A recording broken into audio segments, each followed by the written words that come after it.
모닝 골방 라디오.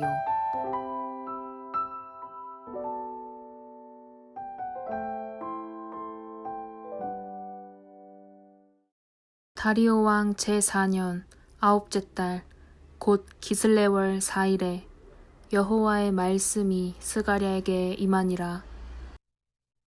그때에 베델 사람이 사레셀과 레겜멜렉과 그의 부하들을 보내어 여호와께 은혜를 구하고 만군의 여호와의 전에 있는 제사장들과 선지자들에게 물어 이르되 내가 여러 해 동안 행한 대로 5월 중에 울며 근신하리이까 하매 만군의 여호와의 말씀이 내게 임하여 이르시되 온 땅의 백성과 제사장들에게 이르라. 너희가 70년 동안 5째 달과 7째 달에 금식하고 애통하였거니와 그 금식이 나를 위하여 한 것이냐.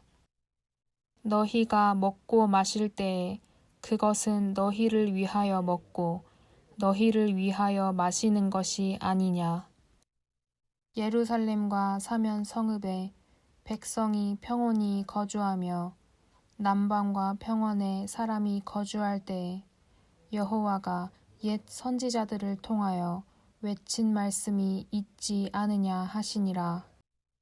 여호와의 말씀이 스가랴에게 임하여 이르시되 만군의 여호와가 이같이 말하여 이르시기를 너희는 진실한 재판을 행하며 서로 인애와 긍휼을 베풀며 과부와 고아와 나그네와 궁핍한 자를 압제하지 말며 서로 해하려고 마음에 도모하지 말라 하였으나 그들이 듣기를 싫어하여 등을 돌리며 듣지 아니하려고 귀를 막으며 그 마음을 금강석 같게 하여 율법과 만군의 여호와가 그의 영으로 옛 선지자들을 통하여 전한 말을 듣지 아니하므로 큰 진노가 만군의 여호와께로부터 나왔도다.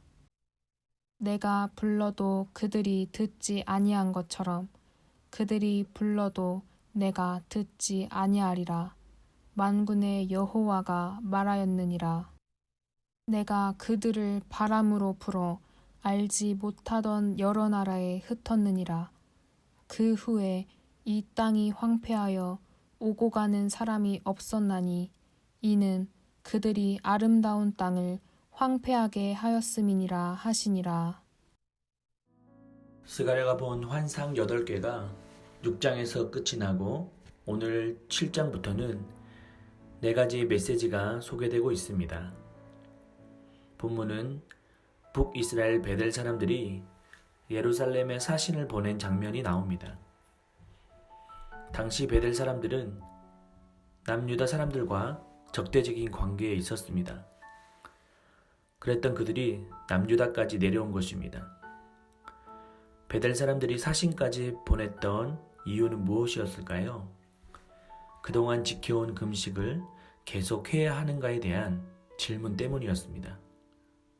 3절 만군의 여호와의 전에 있는 제사장들과 선지자들에게 물어 이르되 내가 여러 해 동안대로 5월 중에 울며 근신하리이까 하매 북이스라엘 사람들은 예루살렘이 함락당하고 성전이 파괴되는 것을 본 후 약 70년 전부터 금식을 해왔던 것입니다. 그들의 삶의 근간이었던 성전이 무너지자 애통했던 것입니다. 가슴을 찢으며 그 사건을 다시 잊지 않기로 다짐하고 매년 5월과 7월에 금식을 했었습니다. 그런데 그 금식을 계속해야 하는지 질문이 생겼습니다. 70년이나 가까이 금식해 왔기 때문에 지쳤을지도 모릅니다. 아니면 이제껏 수고들을 인정받고 싶었을지도 모릅니다. 그때 하나님의 답변이 5절 후반절에서 6절에 나와 있습니다. 그 금식이 나를 위하여 한 것이냐? 너희가 먹고 마실 때에 그것은 너희를 위하여 먹고 너희를 위하여 마시는 것이 아니냐? 오히려 너희들의 금식이 진정성에서 비롯된 것이냐고 동기를 물으신 것입니다. 이기적인 욕심을 채우고 경건을 과시하기 위해서 하지 않았느냐고 책망하셨습니다. 지금 너희들에게 필요한 것은 외적 금식을 계속하느냐의 문제가 아니라 마음의 태도부터 살피라고 촉구하셨습니다. 사랑하는 청년 여러분, 사람은 외모를 보지만 하나님은 중심을 살피시는 분이십니다. 그분 앞에 서면 숨길 것이 없습니다. 의식만 남은 껍질의 신앙에서 벗어나 중심이 있는 본질의 신앙을 지켜나가는 우리가 되기를 축복합니다. 그렇다면 중심을 지킨 금식은 무엇일까요? 9절에서 10절입니다. 만군의 여호와가 이같이 말하여 이르시기를 너희는 진실한 재판을 행하며 서로 인애와 긍휼을 베풀며 과부와 고아와 나그네와 궁핍한 자를 압제하지 말며 서로 해하려고 마음에 도모하지 말라. 하나님의 대답은 의외였습니다.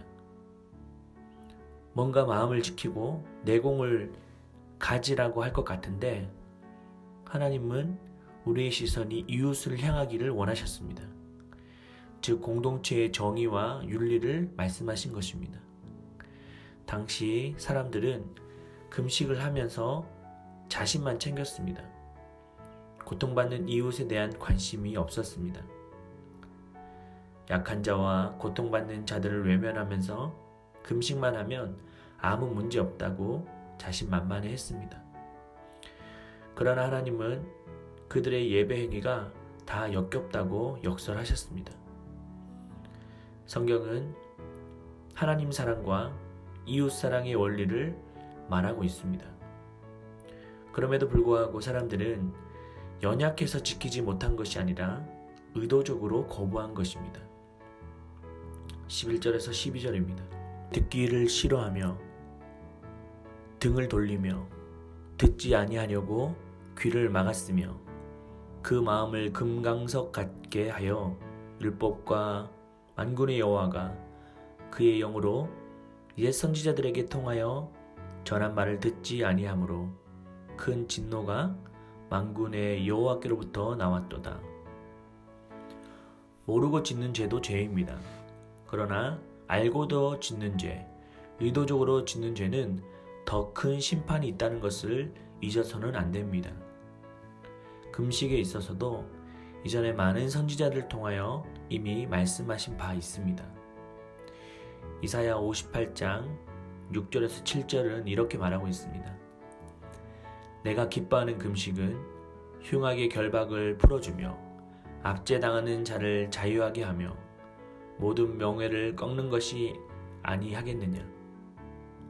또 줄인 자에게 내 양식을 나누어 주며 유리하는 빈민을 집에 들이며 걸벗은 자를 보면 입히며 또 내 고륙을 피하여 스스로 숨지 아니하는 것이 아니겠느냐. 사랑하는 여러분, 진정한 금식은 이기심을 버리는 것입니다. 눈에 보이는 이웃을 사랑하지 않는데 보이지 않는 하나님을 어떻게 사랑할 수 있겠습니까? 외식의 활동은 종교적인 활동으로만 국한되어 결국 종교 이벤트일 뿐일 것입니다. 결론적으로 이웃을 외면한 죄에 대한 하나님의 보응은 무엇입니까? 13절입니다. 내가 불러도 그들이 듣지 아니한 것처럼 그들이 불러도 내가 듣지 아니하리라.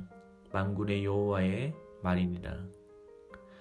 마치 학개서에서 말씀하신 것처럼 너희가 많이 뿌릴지라도 수확이 적으며 먹을지라도 배부르지 못하며 마실지라도 흡족하지 못하며 입어도 따뜻하지 못하며 일꾼이 삭슬 받아도 그것을 구멍 뚫어진 전대에 넣음 같은 상황이 도래할 것이라고 말씀하셨습니다. 사랑하는 여러분, 오늘도 우리가 알고도 짓는 죄가 무엇인가요? 하나님께서 반복적으로 말씀하셔도 듣기를 거부하고 있는 죄는 무엇인가요? 오늘 내 앞에 그 죄가 멀리하도록 결단합시다. 뿐만 아니라 고통받는 이웃은 누구입니까? 지금 사랑의 손길이 필요한 사람은 누구인가요? 그들에게 손을 내밉시다. 중심을 지키는 본질의 신앙을 통해 사회적인 약자와 고통받는 이웃에게 사랑의 손길을 내밀 수 있는 오늘 하루가 되길 축복합니다.